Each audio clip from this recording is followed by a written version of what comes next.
Hi guys, it's hump day, Wednesday. Already at 600 already. I have all these fun, people following me on Instagram now. It's really exciting. I mean, I know, I'm never going to be, a celebrity or, a, YouTube inspirational person that, makes it big, but it's okay. It's still fun for me. Going with the Princess Leia.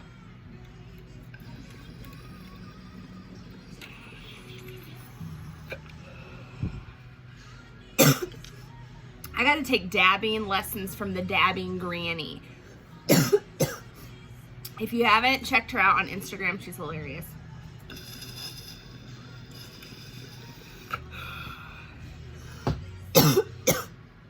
I think she's from Colorado Springs. So, but she's got so many followers. I'm looking into getting a new rig. This is a rig. This one's fancy and stuff, but it's so hard to keep clean because of all these cute things. When you suck on it, it bubbles nicely and everything, but I'm looking for, suggestions on, vaporizers. I'm looking at the Puffco, I think it is. It's like a little volcano type thing.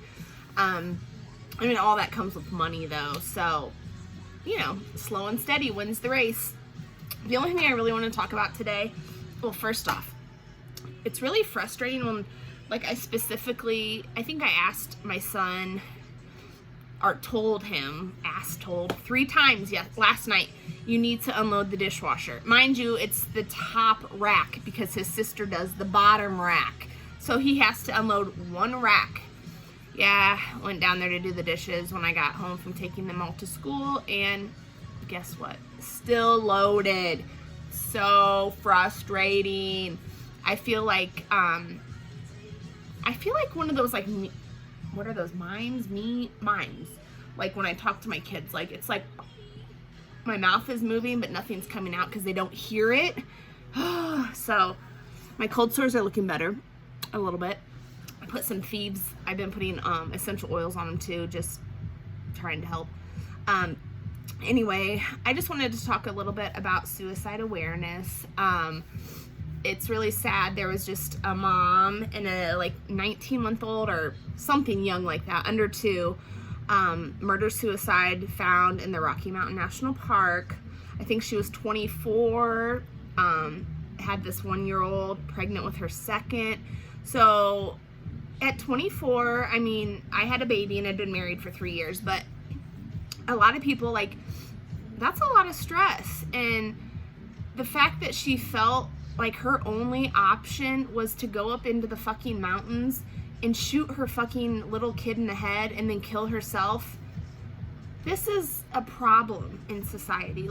Why is it so hard to offer help to these people? You want to know why? Do you know how long it takes to get my son in to see his counselor?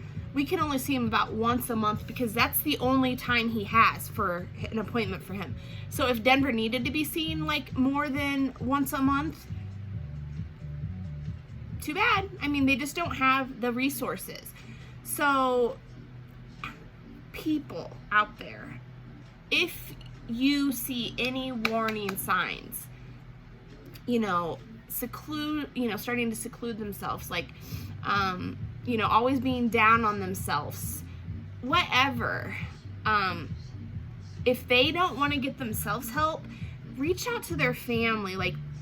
Tell their family, look, so-and-so, they might not be acting it towards you, but towards me, they're acting really different. They're acting withdrawn. They're acting like they're in a very dark spot.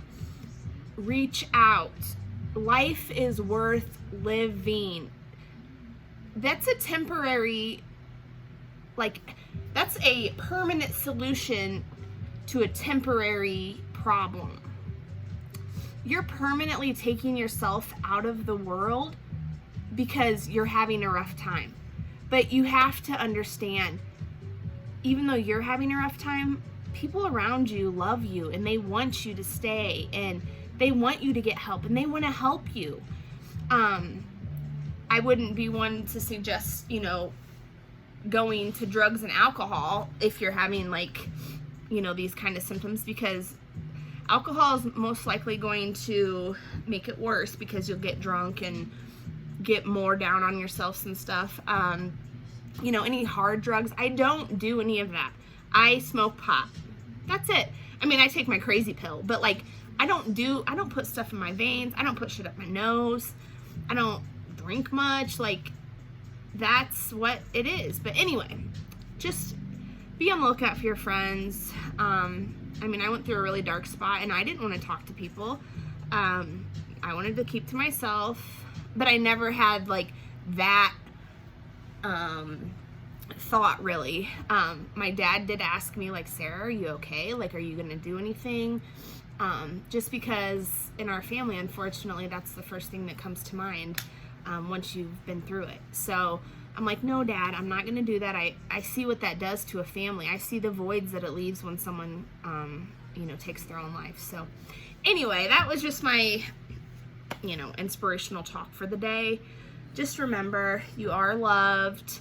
I think I am going to type up an email and send it to my mom here soon, just letting her know, like, Mom, this is me. Like, this is me since 16. I just have been hiding it from you for 23 years. I don't need to anymore. I'm a grown-up. I'm an adult. I'm a good person. I'm doing good things in my life. My kids are happy and healthy. As I said, that's my main, most important, number one goal. So, and me and my husband also, because he's my ride or die road trip partner.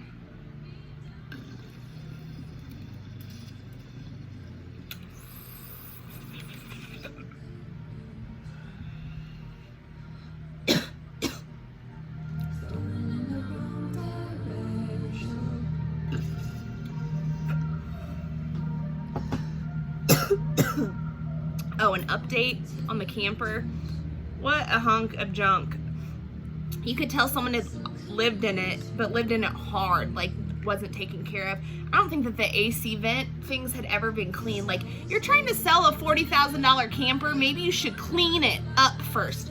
The couch was all peeling, the carpet was trashed. So I told my husband I'd rather, wait till spring, save a little bit more money, and buy a nicer one, so that we know it's more taken care of. And don't get me wrong, we're horrible at taking care of stuff, but stuff like that like we want to last, we take care of, if that makes sense. So anyway, happy hump day.